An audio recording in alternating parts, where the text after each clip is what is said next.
my name is Ella, and guess what time it is? It's cookie time! This year I'm planning on selling 200 boxes or more. Please help supporting my troop by buying 1 boxes or maybe even 2 if you want to. My troop is planning on going on an exciting trip and helping my community. Please help support me by buying 1 box or more. Bye!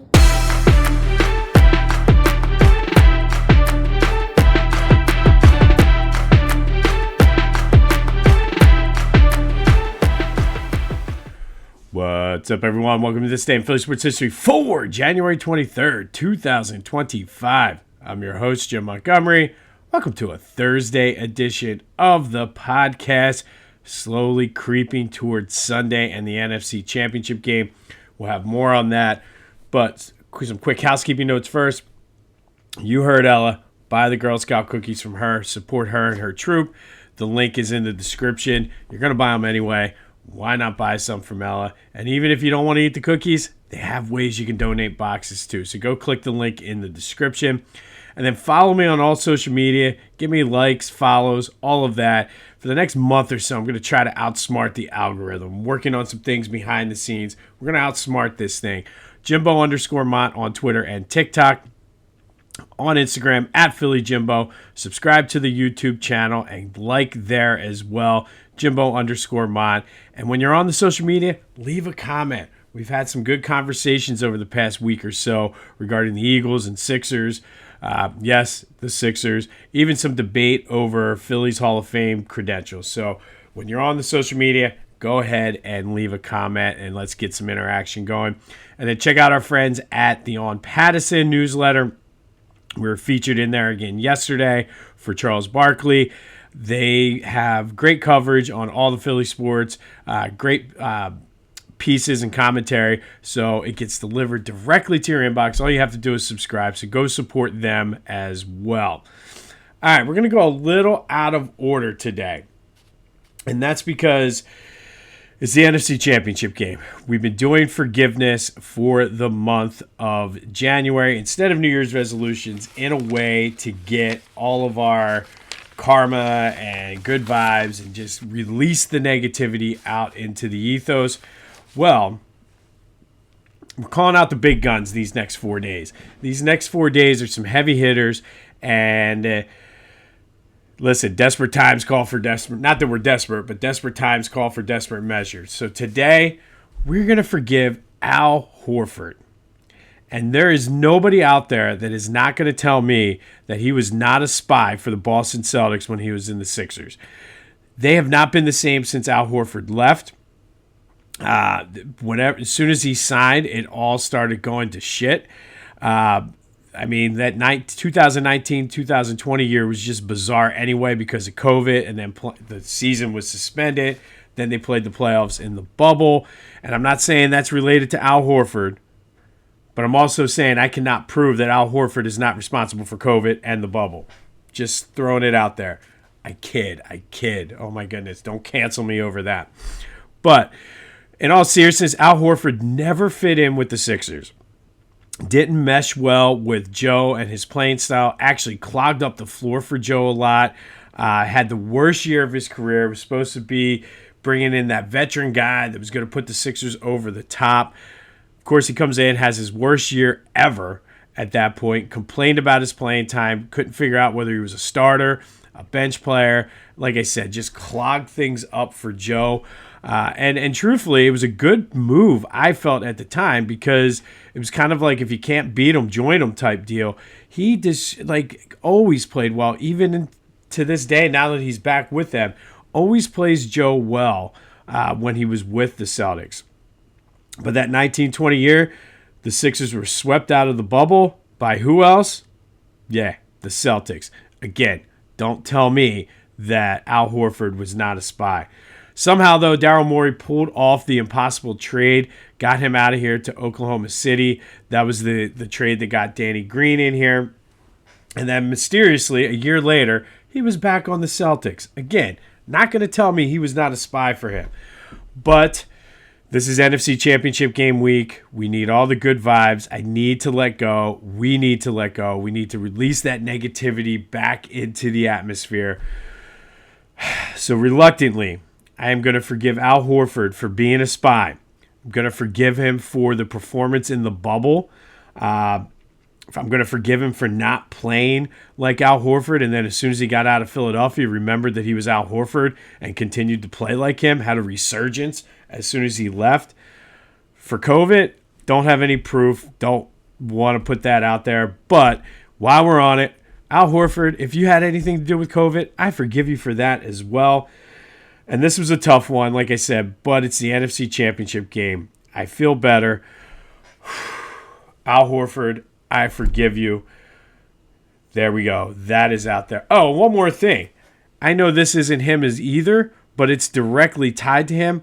I'm going to forgive you for your annoying sister on Twitter. And if you don't know what I'm talking about, his sister was 100% annoying and really, to me, helped the narrative that he was a spy. But we're going to forgive her as well. So, Al, we forgive you. Let's move on. The Al Horford thing, let's put it behind us. Trust me, there are bigger problems with the Sixers right now than Al Horford. But Al Horford, I will forgive you for that 2019-2020 season. Let's go, Birds. All right. Be sure to check out my boys at the Clashing Conferences podcast.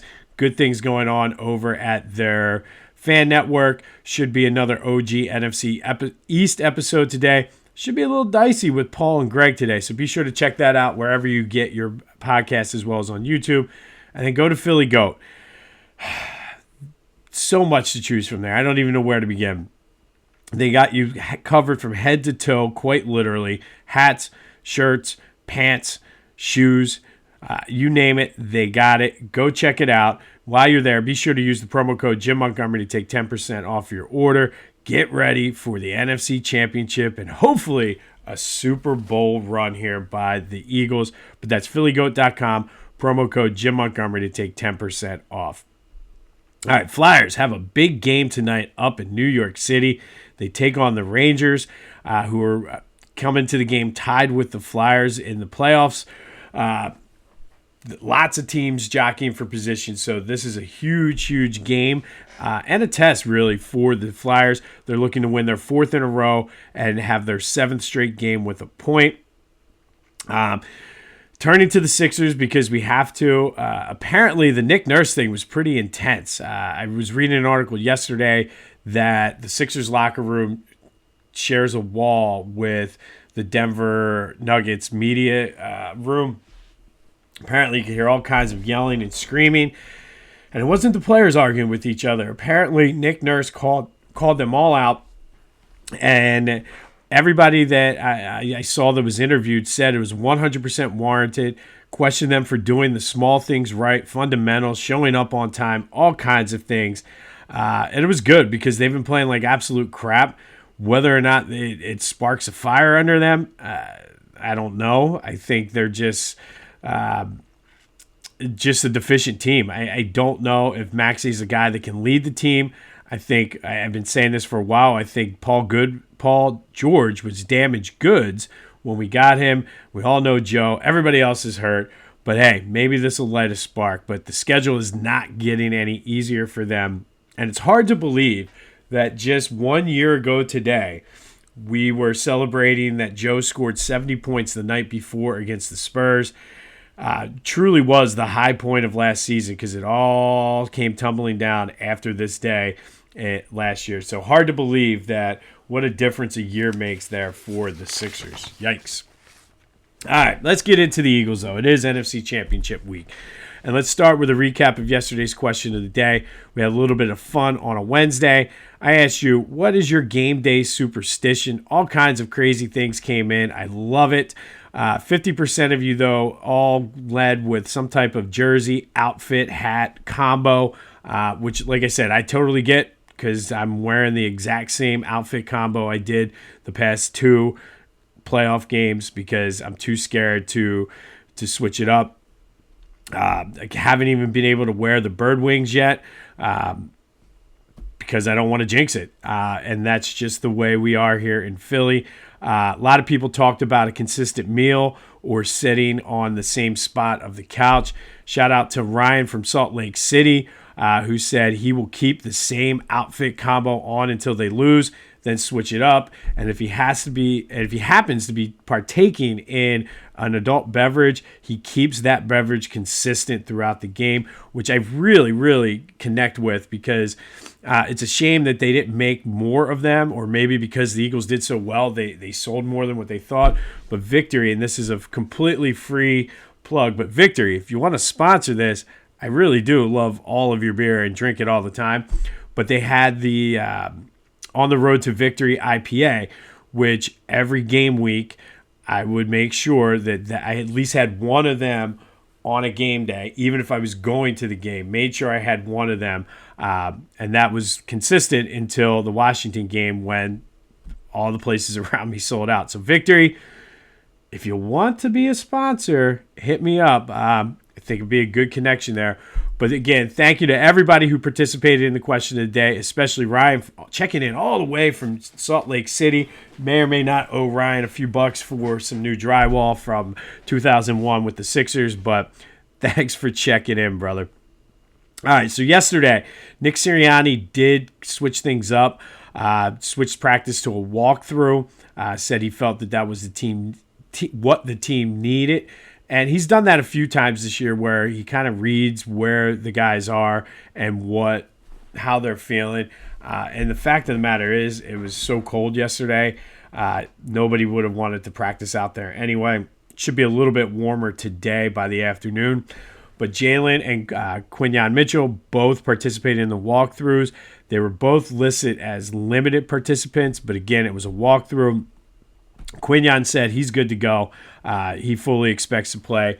Jalen, on the other hand, says he feels like he's on track. I really don't think there's any way he doesn't play. He may be limited, but I think biggest game of the year, there's no way you're going to be able to keep him off of the field. Cam Jurgens, though, and Dallas Goedert both showed up on the injury report and did not participate in the walkthrough. Should be a full practice today, so we should get a better sense on what's going to happen leading into this game. But other than that, there wasn't a ton going on with the Eagles, or even really in Philly sports yesterday. Pretty quiet day. I think the big news coming out of Eagles camp was the fact that people are going to buy this, I think, is what's even more ridiculous to me. But they're selling snow that has been authenticated and verified from being from the field at the link from Sunday's game. $50 a tub. Listen, I have snow that is from the stadium that I tracked in on my jacket and everything that I put in the back of my truck. Listen, I can give it to you for $25. I'm just saying, if you want snow. Can't authenticate it, can't verify it, but I know it came from the bottom of my boots. It's still laying in my truck. So if that's what you want, hit me up. I can give it to you for a cheaper price than what the Eagles are. But I thought that was an interesting little thing. And the fact of the matter is, people are going to buy it. So shout out to you. Love to have $50 just laying around to buy a cup of snow. Gotta love Eagles fans. All right, today, huge day in Eagles history. We're going to go back to 2005, and on this day in 2005, it was the day that hell froze over, quite literally. The day before, there was like an 8 to 10 inch winter storm that just blanketed the entire region. Game day, the wind chill was 0. I remember sitting in the stands. It was cold. But after 3 excruciating losses in the NFC Championship games in 3 consecutive years, the Eagles finally slayed the dragon and won the NFC Championship game, beating the Falcons 27-10. Dorsey Levens got it started with a short touchdown run, just powered his way in, and I feel like at that point we kind of all knew that we were going to the Super Bowl. Chad Lewis added 2 touchdown catches, including the clincher with 3:21 left in the game. Unfortunately for him, that's when we all discovered what a Liz Frank injury was. Hurt himself and was not able to play in the Super Bowl. But the defense really stepped up, and they held Michael Vick to 136 passing yards, 26 rushing yards, and then Brian Dawkins absolutely destroyed Alge Crumpler right before the half, set the tone for the second half, where the Eagles completely shut the Falcons down en route to the Super Bowl. And as they played on the loudspeaker, we were standing on top of the world for a little while. But I think I did watch a speed-up version of this game yesterday, and I'll get more into this Sunday with our 3 keys to the game. But I think this is a good blueprint, and I wouldn't mind having, and I know Nick Sirianni is big on motivation and things like that. Wouldn't mind him showing this game, giving them the backstory of what was leading up to that. And I think the blueprint is simple. The Eagles that day were the better team. It was a very methodical win, and they did what they needed to do to beat the Falcons that day. The Eagles were the superior team, even playing without Terrell Owens that day, and they did exactly what they needed to do. I feel like, and I don't want to give too much away for the 3 keys and for Sunday's show, but that's, to me, it's very, very similar here. The Eagles are the superior team. You have a young, up-and-coming quarterback that can run the ball. You have a championship-level defense. Impose your will. And I'll leave it at that because I have more on Sunday for the 3 keys to the game. But a lot of similarities I saw between this team and that 2004 team. But on this day in 2005, the Eagles finally get to the Super Bowl, one of the greatest moments in my sports life, because I always thought that we were cursed. We were never going to get there, with a 27-10 win over the Falcons. But that does lead me to today's question of the day before we get out of here. And that NFC Championship game, I felt, meant so much to the city, meant so much to this region, because at that point we were in the midst of that the curse of Billy Penn, where we would get there and not win. And truthfully, since 1993, each team made the finals once. You had the Phillies in 93, you had the Eagles going to the Super Bowl in 2004, the Flyers in 97, and then that Sixers 2000 run. So us being in championship games, it was very, very rare, at least in my lifetime. And that's going back from 93 to 2005. So that 12-year span, it was bleak. And I think that, to me, that NFC Championship game meant more than anything. But which NFC Championship game meant more to the city?